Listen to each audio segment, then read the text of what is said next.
இந்த மாதிரி lemon rice செஞ்சு பாருங்கள், ரொம்ப டேஸ்டியாக இருக்கும். வாங்க எப்படி செய்யுதுன்னு பார்க்கலாம்.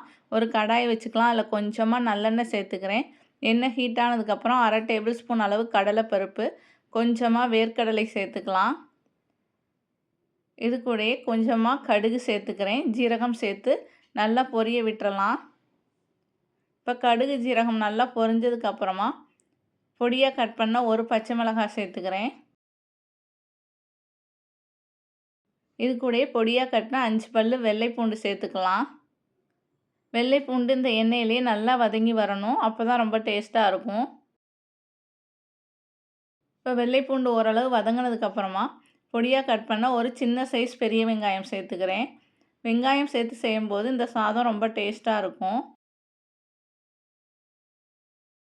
இந்த எண்ணெயிலே வெங்காயத்தை நல்லா வதக்கிக்கலாம். இதோடைய ஒரு கொத்து ஃப்ரெஷ்ஷாக இருக்க கருவேப்பிலை இலைகள் சேர்த்துக்கலாம்.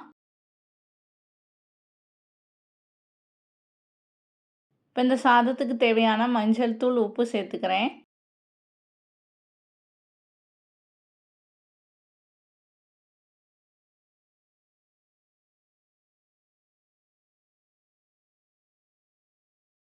கொஞ்சமாக பெருங்காயத்தூள் சேர்த்து வதக்கிக்கலாம். இன்றைக்கி நான் ஒரு லெமன் எடுத்து அதை ஜூஸ் எடுத்து வச்சுருக்கேன். அதையும் இதோடையே சேர்த்துக்கலாம். ஸ்டவ் ஆஃப் பண்ணிவிட்டு தான் லெமன் ஜூஸ் சேர்க்கணும். இப்போ ஒரு கப் சாதம் வடித்து ஆற வச்சு எடுத்து வச்சுருக்கேன். ஆற வச்ச சாதத்தையும் சேர்த்துக்கலாம். சாதம் இந்த மாதிரி உதிரியாக இருந்தால் தான் லெமன் ரைஸ் நல்லாயிருக்கும். இதோட கொஞ்சமாக பொடியாக கட் பண்ண கொத்தமல்லி இலைகள் சேர்த்துக்கலாம்.